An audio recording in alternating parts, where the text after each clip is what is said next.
Oi pessoal, estamos aqui hoje mais uma vez para explicar o assunto de mudanças de estado físico.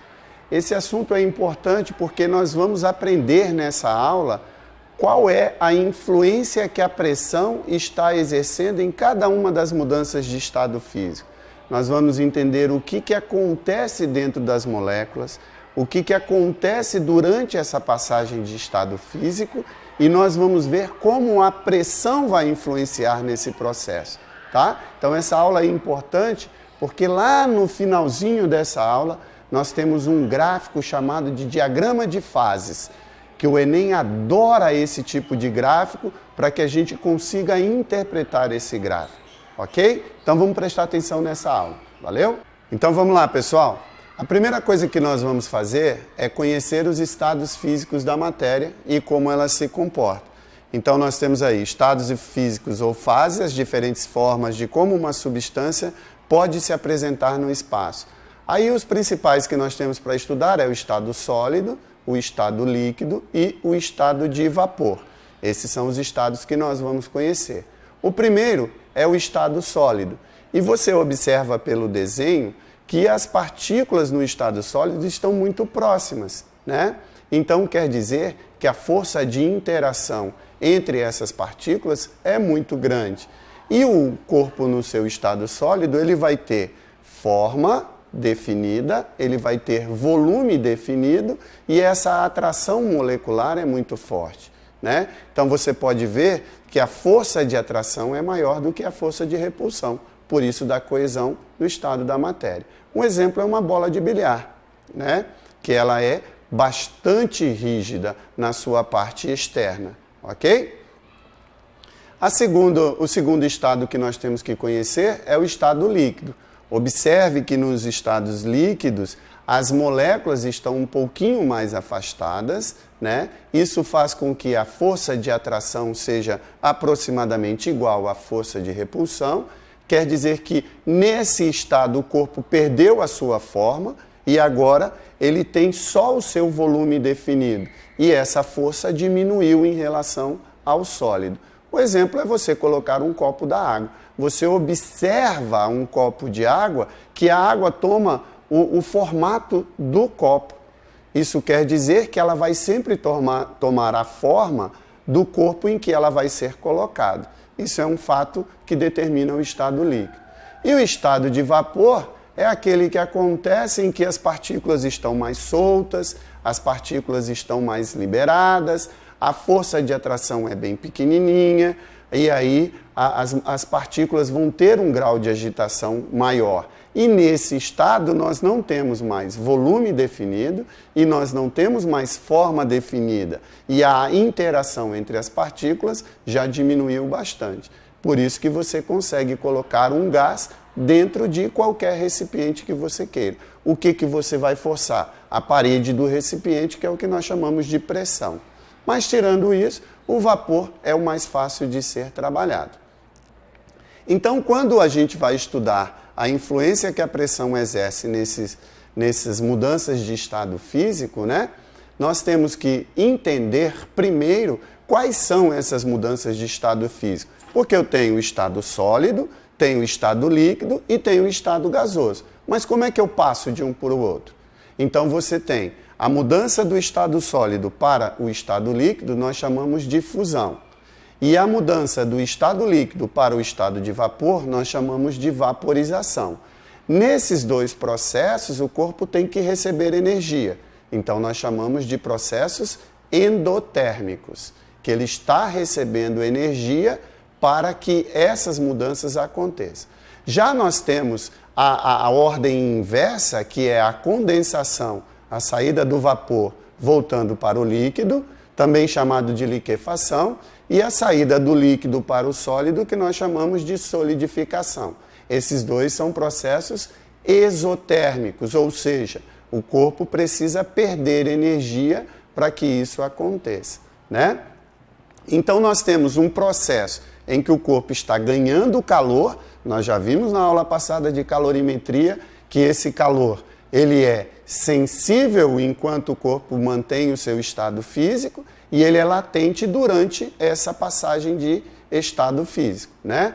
Então, nós temos o calor sensível endotérmico positivo e exotérmico, essa quantidade de calor vai ser negativa, ok? Então, algumas características que nós temos que observar é o ponto de fusão e o ponto de solidificação. O que é o ponto de fusão? Fusão é a passagem do estado sólido para o estado líquido.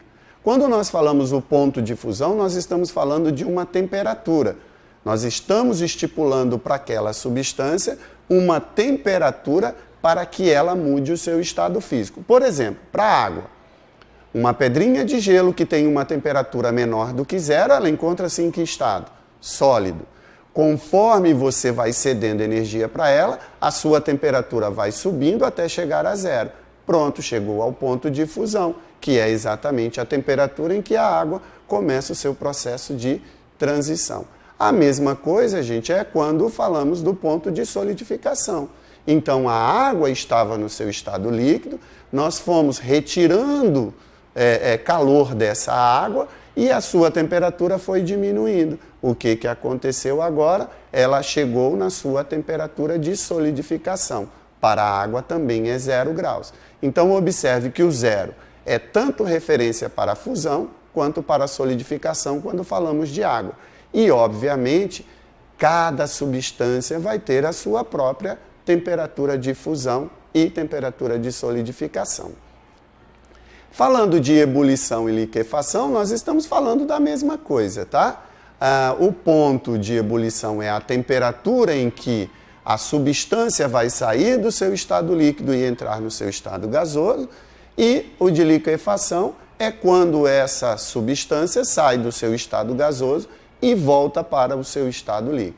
Lembrando que a ebulição é processo endotérmico e a liquefação ou condensação é processo exotérmico. Ou seja, o corpo tem que ganhar e perder energia. E aí, ainda refazendo o que nós vimos na aula passada, né?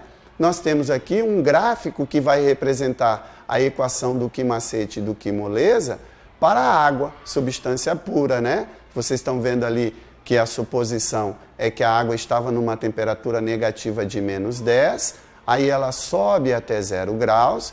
Quando ela chega a 0 graus, ela atingiu a temperatura de fusão, aí ela começa o processo de transição, que é a equação do quimolesa, sólido mais líquido. Depois ela entra no seu estado líquido, que é aquela faixa que vai de 0 a 100. Ali nós utilizaremos sempre quimacete, nessa linha vermelha que vocês estão vendo. Aí entra a linha verde, que é outro processo de transição, porque nós chegamos na temperatura de ebulição. Aí você tem líquido mais vapor. E, finalmente, chegamos ao estado de vapor. Então, essa curva aí é chamada de curva de aquecimento. O exemplo que nós estamos dando aí é o exemplo da água, tá? Aqui eu tenho uma outra mistura que é de água mais açúcar. Então, observe que eu mudo as relações das temperaturas. Ó. Começamos ali com -15 e depois começa um processo de transição. Nesse processo de transição, a curvinha verde ela não está paralela à linha do tempo. Por quê? Porque ali nós temos uma mistura. Se é uma mistura, a água entrou no seu processo de fusão, mas o açúcar ainda não entrou. Então você tem ali uma mistura de água e açúcar. E depois continua o processo normal até chegar à temperatura de ebulição e acontecer a mesma coisa, que vai ser sempre uma mistura de líquido e vapor. Mas o importante é que você observe que toda substância vai ter, independente dela, a sua temperatura de fusão e a sua temperatura de ebulição. Tudo bem, pessoal? Então vamos seguindo. O que nós vamos ver agora é como a pressão vai influenciar nessa relação de mudança de estado físico, né? Por quê? Porque pressão, como nós vimos, é uma força que está sendo aplicada sobre uma área. Então você pode observar ali nos desenhos que eu coloquei um pezinho ali no desenho azul, né? Um pezinho sobre o êmbolo que contém um certo tipo de gás. Ora, aquele pezinho ele tem uma força-peso que está sendo exercido na área do êmbolo. Então quer dizer que essa área do êmbolo exerce no azul ali uma pressão. Então haverá ali uma pressão em que o sistema se equilibrou. Se no desenho vermelho eu aumentei o número de pezinhos, eu aumentei a pressão que está sendo exercida sobre o líquido. Ora, o que vai acontecer? Essa pressão vai influenciar de uma certa forma na mudança do meu estado físico. Então, o que eu tenho que saber é que quando se trata da ebulição, a pressão e a temperatura são grandezas diretamente proporcionais. Então, quando você aumentar a pressão, você aumenta a temperatura de ebulição. Se você diminuir a pressão, você diminui. Um exemplo que nós temos em casa é a panela de pressão. Por que nossa mãe utiliza a panela de pressão para cozinhar os alimentos? Porque dentro da panela de pressão, eu aumento a pressão sobre a superfície do líquido. O que acontece com a temperatura de fervimento da água lá dentro? Aumenta. Então quer dizer que o alimento vai ser cozido numa temperatura maior. E se ele está sendo cozido numa temperatura maior, ele cozinha mais rapidamente. Então, por isso da utilização da panela de pressão. Eu vou mostrar isso para vocês mais detalhado um pouquinho mais na frente. Mas observem que a relação que nós temos que guardar é quanto maior a pressão, maior é a temperatura de ebulição. Quanto menor a pressão, menor é a temperatura de ebulição. Para todas as substâncias isso é válido. Ok, pessoal? Então vamos descrever aqui algumas influências da altitude. Quanto maior a altitude, menor é a temperatura de ebulição. E como é que isso acontece? Nós temos aqui no gráfico abaixo, nós temos alguns exemplos de algumas cidades. Começamos por Santos, que é uma cidade litorânea. São Paulo já tem uma altitude maior. Brasília tem uma altitude maior, Quito tem uma altitude maior e La Paz tem outra altitude. Ou seja, Santos está a nível do mar, São Paulo está a 750 metros acima do nível do mar, Brasília está a 1.100 metros acima do nível do mar e Quito está a 2.850 metros e La Paz 3.600 metros acima do nível do mar. E você pode observar ali que as temperaturas de ebulição da água foram sendo alteradas. Conforme eu for subindo esses degrauzinhos, olha o que vai acontecendo com a temperatura. Vai diminuindo. Então a água em Santos ferve a que temperatura? 100 graus. A água em São Paulo ferve a que temperatura? 98 graus. A água em Brasília ferve a que temperatura? 96. E assim sucessivamente. É isso que a gente está falando da influência da pressão. Porque quanto mais alto eu for ficando, menos ar eu tenho sobre a superfície do líquido. Então, menor a pressão. Conforme eu for subindo, a pressão vai diminuindo e, consequentemente, a temperatura de ebulição também vai diminuindo. Tudo bem, pessoal? Bem, então, nós podemos perceber nesse diagrama de fase ali, que nós temos a curva que separa o estado líquido do estado de vapor, ela é chamada de curva de vaporização, ou se você estiver fazendo o processo exotérmico, curva de liquefação. E você pode ver que esta curva, ela cresce de acordo com a temperatura. Isso aqui, então, representa uma grandeza diretamente proporcional. Tá, gente? Eu coloquei como curva, mas o Enem trabalha com retas também, ok? Então você não se preocupe. Se observar uma curva, você interpreta também como sendo uma reta, tá? Aquela outra curva que nós temos ali, ela é chamada de curva de fusão. Então você pode ver que aqui eu tenho um estado sólido e desse outro lado eu tenho um estado líquido. Então, essa separação que nós estamos usando aqui é chamada de curva de fusão. E essa curvinha aqui de baixo é chamada de curva de sublimação. São as curvas que nós vamos tentar explicar para vocês a influência que a pressão exerce. Tudo bem, pessoal? Então vamos seguir lá. O diagrama de fases, ele é composto dessas três curvas que eu acabei de falar para vocês.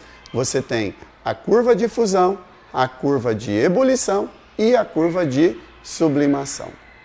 Tudo bem? Bom, o que representa cada uma dessas curvas? Curva de fusão e solidificação é a fronteira entre os estados sólidos e líquidos, ou seja, sobre essa curva, com os respectivos valores de temperatura e pressão, a substância coexiste naqueles estados físicos, sofrendo fusão e solidificação. O que ele está querendo dizer então, ó, que aqui nessa curva, se você falar de água, você sempre tem uma mistura de água e gelo.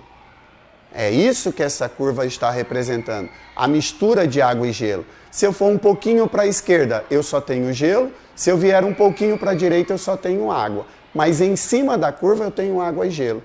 A mesma coisa, então, vai acontecer nas demais curvas, né? Todas as vezes que estiver em cima da curva, você tem uma mistura de estados. É isso que nós estamos querendo falar para vocês. A curva de vaporização, que é a curva ao lado aqui, ó, essa curvinha aqui, você tem, toda vez que estiver em cima da curva, você tem uma mistura de quê? De água e vapor. Se você estiver à esquerda ali no estado líquido, você só tem líquido. Se você estiver à direita, você tem o vapor. Isso é chamado então de curva de vaporização. Tudo bem, pessoal? E a curva de sublimação? Vocês sabem que a sublimação é a passagem direta do estado sólido para o estado de vapor. Ou seja, você não passa pelo estado líquido. Isso é o que nós chamamos de sublimação. E a sublimação, ela também tem uma curva crescente ali, ó. Conforme você aumenta a temperatura, você aumenta a pressão. O que quer dizer que a curva de sublimação também é diretamente proporcional entre temperatura e pressão. Tudo bem, pessoal? Então vamos seguindo. Vamos seguindo então. Nós temos aí alguns pontos que são importantes nessas curvas, que vocês obrigatoriamente têm que saber. O primeiro é esse pontinho aqui, ó, que é chamado de ponto triplo. Ele indica que nesse ponto de pressão e temperatura coexistem as três fases da matéria, ou seja, você encontra o sólido, o líquido e o vapor ao mesmo tempo. Então ele é chamado de ponto triplo, né? Aqui nós temos uma diferença importantíssima no conceito que o Enem usa, que é a diferença de vapor e gás. Qual é a diferença, resumindo, pessoal? O vapor, você mantendo a temperatura constante ou variando apenas a temperatura, você consegue fazer com que o vapor saia do seu estado e volte para o estado líquido. Então, somente com a temperatura eu consigo fazer isso? Consegue, então é vapor. Quando você fala de gás, o gás você já não consegue, apenas pela variação de temperatura, fazer com que ele volte a essa relação de líquido. Você precisa mexer na outra grandeza gasosa para que isso aconteça, tá? Então, só explicando para vocês que quando se fala dessas mudanças de estado físico, ponto triplo da matéria, a coexistência das três fases da matéria, né? Para a água, nós temos ali, ó, uma temperatura de aproximadamente 0,01 graus Celsius e uma pressão de 4,579 milímetros de Hg, que é aproximadamente 0,06 atmosferas. O que você tem que perceber é que a pressão atmosférica normal é 760 milímetros de Hg.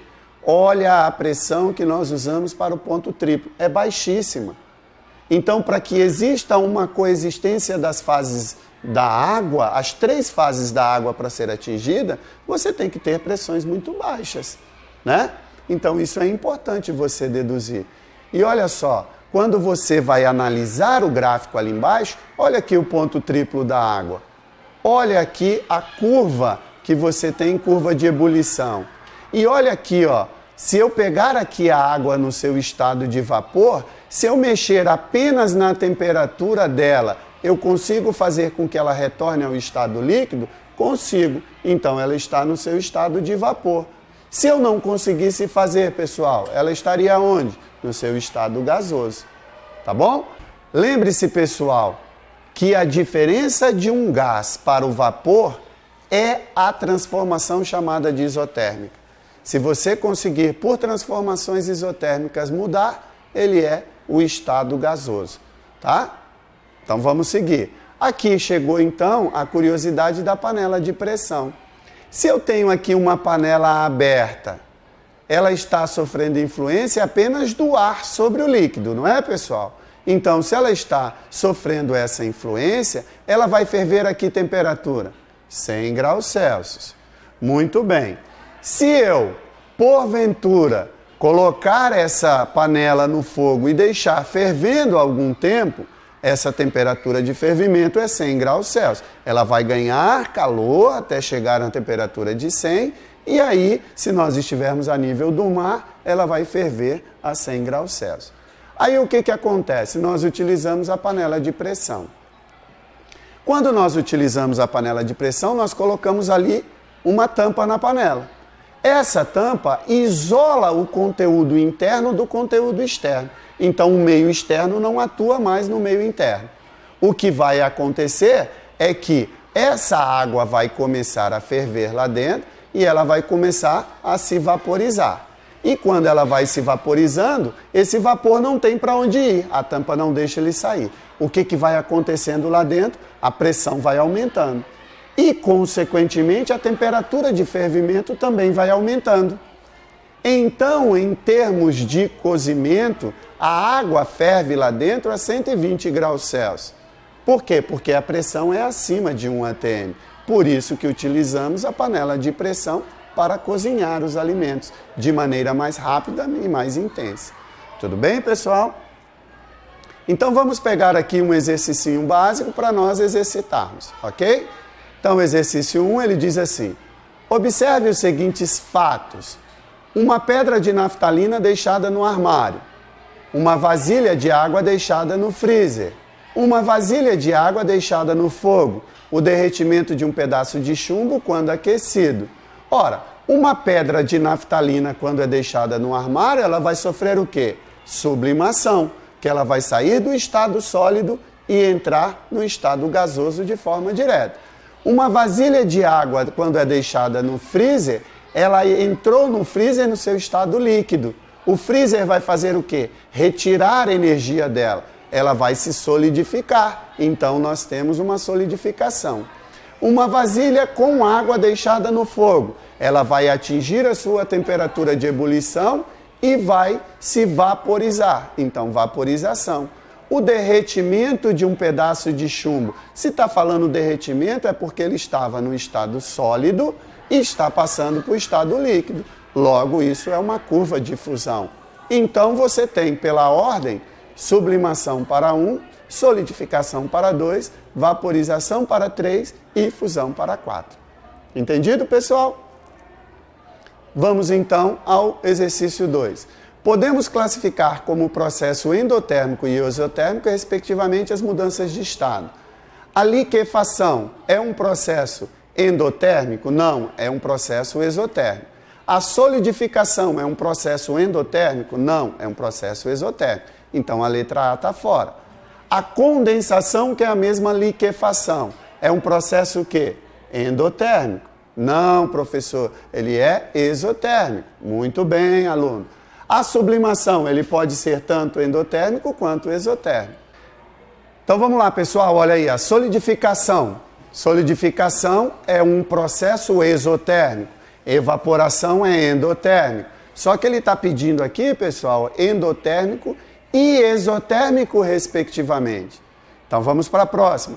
A fusão é um processo endotérmico. A liquefação é um processo exotérmico. Opa, professor, então achamos a nossa alternativa correta, que é fusão e liquefação. Mas vamos analisar a última. Evaporação é um processo endotérmico. Fusão é um processo endotérmico. Então, a letra D é a letra correta. Então, pessoal, Nessa videoaula, o que nós aprendemos? Como a pressão influencia na mudança de estado físico.